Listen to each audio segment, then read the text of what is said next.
in those states. Well, let's cross first live to Tehran to our correspondent, Reza Sayad. Reza, what more can you tell us about the latest overnight strikes on Iran?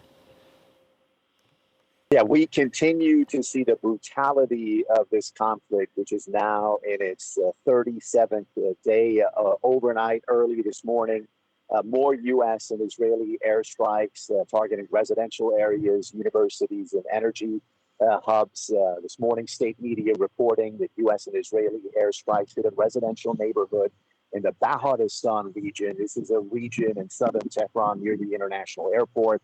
13 people killed, 6 of them children, 4 girls, 2 boys, all under the age of 10. State media also reporting early this morning, U.S. and Israeli missile strikes hitting a natural gas station in Tehran's Sharif University.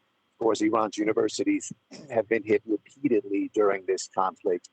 Also, state media reporting last night, U.S. and Israeli strikes once again for the 3rd time, targeting the Bushehr nuclear power plant in southern Iran. The foreign ministry condemning that attack and warning of a radioactive disaster if the attacks continue. Iran's position is if you hit our industrial hubs, our economics hubs, we're going to do the same to you. That's what we've seen over the past 24 hours.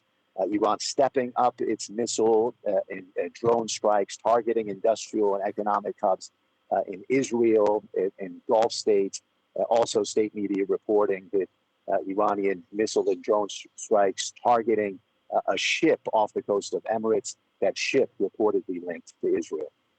The US President Donald Trump, Reza, issuing yet another threat, saying the US would target even more Iranian infrastructure if Tehran didn't open that strategic strait of Hormuz. In a social media post, he said that Tuesday, in fact, would be the bridge or power plant day. What reactions are you getting from Iran? Yeah, I think from the people, I mean, many people are aware of that deadline. I think everyone is. Some people are worried. They don't know what's going to happen. As far as the government goes, the leadership is dismissing those threats. There are reports that negotiations are taking place, talks that the two sides are discussing the possibility of a 45-day ceasefire to reach an agreement. We have not independently confirmed that, and Iran rejects that direct negotiations are happening. What we can tell you is that a number of countries in the region, Oman, Turkey, Egypt, Pakistan, are playing the role of mediator over the past couple of days. Oman and Iran are talking about a system with which ships could pass safely through the Strait of Hormuz. But there's no indication that legitimate talks are taking place. Even if they do take place, the challenge is that Washington's demands haven't changed. They want Iran to get rid of their nuclear program, their ballistic missile program, and end ties to their proxies. Tehran sees that as essentially surrender. They say they're not going to do it. And now the impression is here that they have a big card to play, a chokehold on the Strait of Hormuz, a chokehold on the global economy.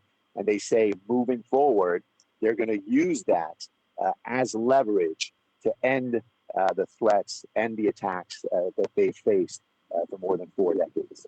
Reza Sayad in Tehran, thanks very much indeed for bringing us that up.